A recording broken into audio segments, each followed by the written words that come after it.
यारब ये मसावात का अंदाज है कैसा, यारब ये मसावात का अंदाज है कैसा, हिस्से में क्यों गरीब के बेचा गिरे। अस्सलाम वालेकुम तमाम मुझे सुनने वालों को ऐमन रिजवी का सतरंगा सलाम।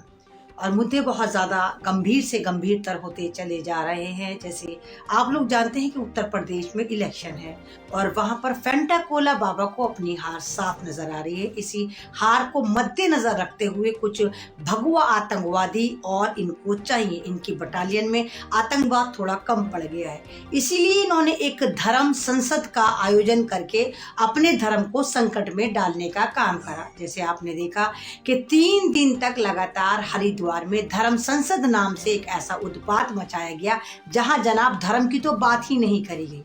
आप बताइए, जब आप किसी धर्म के लिए कोई प्रोग्राम आयोजन करते हैं तो वहां पर क्या काम करेंगे? जाहिर सी बात है उसी धर्म की बात करेंगे। वहां पर धर्म की बात नहीं होती, वहां गीता की बात नहीं होती, वहां इंसानियत की बात नहीं होती, वहां महाभारत की बात नहीं होती। वहां पर बात होती है केवल और केवल उत्पात मचाने की, आतंकवाद मचाने की, महात्मा गांधी को गाली देने की, मनमोहन सिंह को कैसे मारा जाता उसकी, और मुसलमानों को भारत में किस तरह बर्बाद करा जाए, किस तरह इनका कत्ले आम करा जाए, जेनोसाइड करने की खुल्लम खुल्ला वहां पर चेतावनी दी गई। और बताया गया कि अगर अभी भी हमारी कौम यानी हिंदू नहीं जागे तो ये मुसलमान हमें खा जाएंगे।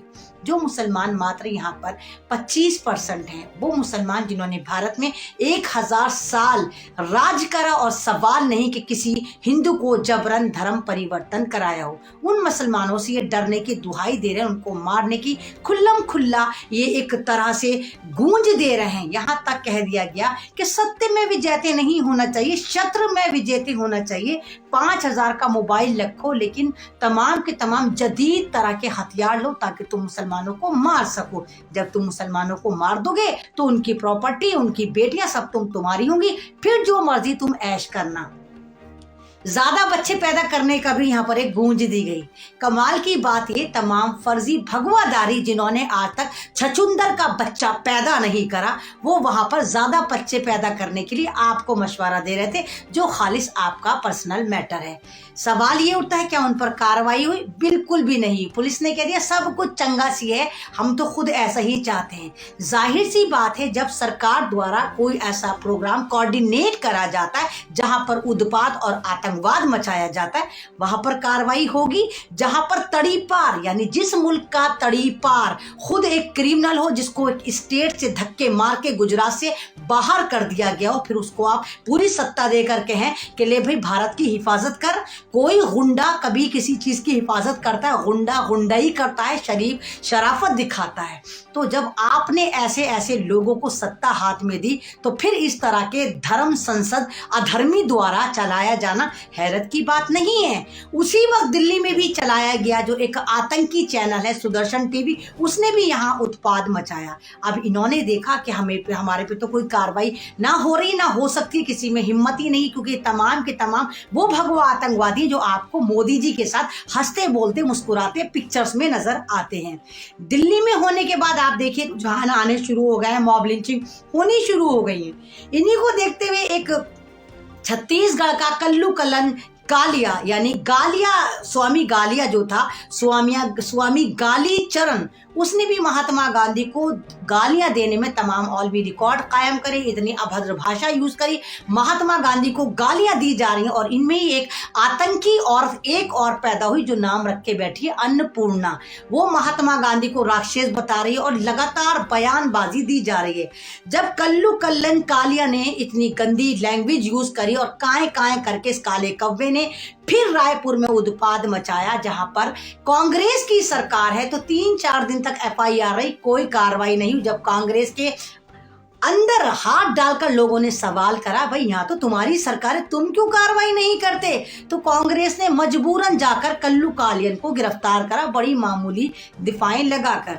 साहब किसी ने खूब कहा है कि अगर आपको दोनों पार्टियां देखनी हो तो बीजेपी में इतने संगी, इतने जाफरानी चड्डी वाले नहीं जितने आपको कांग्रेस में नजर आते हैं, क्योंकि यही पार्टी ऐसी है जिसने आरएसएस को दूध पिला पिला कर नाग बनाया। यही पार्टी ऐसी है जो पूरे भारत की बर्बादी की जिम्मेदार है। यही पार्टी ऐसी है जो अपोजिशन में बैठने के बावजूद अपोजिशन का रोल प्ले नहीं कर रही है। तो ये तमाम चीज़ें एक ऐसी चीज़ें हैं कि जो आपने देखी, और अब कल्लू कल्लन कालिया को गिरफ्तार कर लिया गया, लेकिन दिफाएं उस पर बहुत कम लगाई गई हैं। आप देखिए कि 2 साल पहले जब एनआरसी शुरू हुआ था, वो एनआरसी जहां पर मुसलमान और संविधान की बातें कर रही थी, संविधान बचाने की बात कर रही थी, संविधान को प्रिजर्व करने की बातें कर रही थी, अपने राइट्स बता रही थी कि एक आतंकी सरकार कैसे कह सकती है कि वो एनआरसी लेकर आएगी, जबकि हमारा संविधान हमें इस बात की इजाजत देता है कि हम भारत में किस तरह रहें। उन्हीं मुसलमान औरतों पर और जो वहां पर स्पीच देने संविधान के दायरे में, उनको पकड़ पकड़ कर जेलों में डाल दिया गया और डाला जा रहा है। आज तक उनकी कोई सुनवाई नहीं। लेकिन ये जो धर्म संसद सजाई गई, तमाम गुफाओं की नाजायज औलादों ने सजाई, हरिद्वार में सजाई, इन पर कोई कार्रवाई नहीं करी जाती। सवाल ये उठता है क्यों नहीं करी जाती? जवाब आपके पास है। जब फेंटाकोला बाबा जो उत्तर प्रदेश का सबसे बड़ा क्रिमिनल है और 40 बड़े मुकदमे लगे हुए हैं, उसके ऊपर जब आप ऐसे लोगों को चीफ मिनिस्टर बनाएंगे तो रिजल्ट यही आएगा, शुरफा जेलों में पाए जाएंगे, आतंकी, बलात्कारी, तमाम देशद्रोही आपको पार्लियामेंट में पाए जाएंगे। और ये आपने चुना, ये आपकी गफलत के नहीं। हिंदू खतरे में है, हिंदू खतरे में है, हिंदुस्तान खतरे में है। ये लोग वो हैं जिन्होंने आपके हाथ में गाय गोबर, तीर त्रिशूल, तलवार पकड़ा के आपसे कहा हिंदू खतरे में। आपके हाथ में तलवार पकड़ा दी। आप बताइए, अगर आपकी औलादें तलवार पकड़ेंगी, हथियार पकड़ेंगी, क्या वो पढ़ेंगी? अरे अभी तो ये दूसरों के बच्चों को मारने की बात कर रहे हैं, अभी तो ये मुसलमानों को मारने की बात कर रहे हैं। वो दिन दूर नहीं जब तमाम लोग आप ऐसे ही मारे जाएंगे। जिन लोगों को हथियार उठाने की आदत हो जाती है जनाब, फिर वो ना धर्म देखते हैं, ना खानदान देखते हैं, ना इंसानियत देखते हैं, ना भाई देखते हैं। जब भी कोई बात होगी तो सबसे पहले घर में घुस घुस के अपने भाइयों को मारेंगे। कौन सा मजहब कहता है, कौन से जय श्री राम कहते हैं कि मेरा नारा लगाओ और किसी भी मुसलमान की मॉब लिंचिंग कर डालो? कौन सा ऐसा दुनिया का चीफ मिनिस्टर होगा जो ऐसे आपको कहता हुआ नजर आएगा कि मुसलमानों की औरतों का अगर कब्र से निकाल कर भी बलात्कार करना पड़े तो करो? ऐसे चीफ मिनिस्टर होते हैं। जब आप आतंकियों के हाथ में सत्ता दे देंगे तो रिजल्ट ऐसा ही होगा। और इंतजार करिए, भारत में गृह युद्ध छिड़ चुका है, भारत में आपस में गृह युद्ध की तैयारी हो चुकी है। और ये भगवा आतंकवादी, क्योंकि इनकी जमात कमजोर पड़ती जा रही है, इसलिए बीजेपी ने एक आयोजन करा, एक तरह का एंट्रांस निकाला, जिसका नाम इन्होंने धर्म संसद रखा। अधर्मियों ने ये कहा कि हमें ऐसे आतंकी और पार्टी में चाहिए जो उत्पाद मचाएं, जो संविधान को गालियां दें, जो अपने बाप को गालियां देंगे। वो तमाम हरामखोर महात्मा गांधी को गाली दे रहे थे। वो महात्मा गांधी जिनको हम अपना बापू कहते हैं, जिनको हम अपनी करेंसी पे सजाते हैं, जिनकी हम इज्जत करते हैं, उन महात्मा गांधी को तमाम हरामखोर नाजायज औलादे गालियां दे रहे थे। और तमाम लोग तमाशाई बीन बनकर देख रहे थे। ना पुलिस ने कोई एक्शन लिया, ना उत्तर प्रदेश ने कोई एक्शन लिया, ना सरकार ने कोई एक्शन लिया। हाँ, अगर कोई मुसलमान ये कहता कि हम संविधान के दायरे में आते हैं, हिंदुस्तान हमारा है, तो पकड़ पकड़ के जेलों में डाल दिया जाता है। तो इस तरह की जो हरकतें हैं, आप देखिए कि बहुत जल्दी भारत बर्बादी की तरफ जा रहा है। यहां पर गृह युद्ध हो चुका है, आपस में एक दूसरे को मारने की तैयारी। और ये गृह युद्ध से ना तेरा बेटा सेफ रहेगा, ना मेरा बेटा सेफ रहेगा।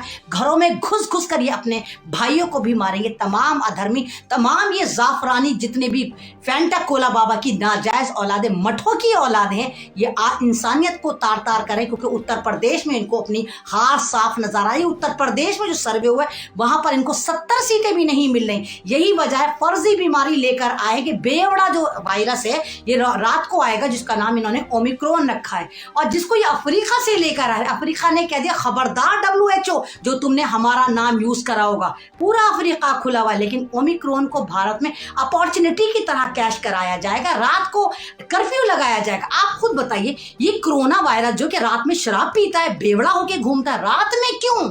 यानी रात में कुछ ना कुछ ये घबड़ घोट करेंगे और फिर आपको आदत डालते डालते दिन में भी कर लेंगे और फिर उत्तर प्रदेश लूटेंगे। और उत्तर प्रदेश में इनकी पूरी तैयारी है कि किसी भी तरह इलेक्शन को डिले कर दिया जाए, क्योंकि वहां पर फेंटाकोला सरकार यानी डबल इंजन की सरकार हारती नजर आ रही है। अगर वहां से एक इंजन फेल हो गया तो सेंटर की सरकार इनके हाथ से जाएगी, क्योंकि भारत का सबसे बड़ा पॉपुलेशन है, पॉपुलेशन वाला एक स्टेट है वो उत्तर प्रदेश है। सबसे ज्यादा सीटें वहां पर हैं, और जिसके हाथ में उत्तर प्रदेश होता है उसके हाथ में सेंटर होता है।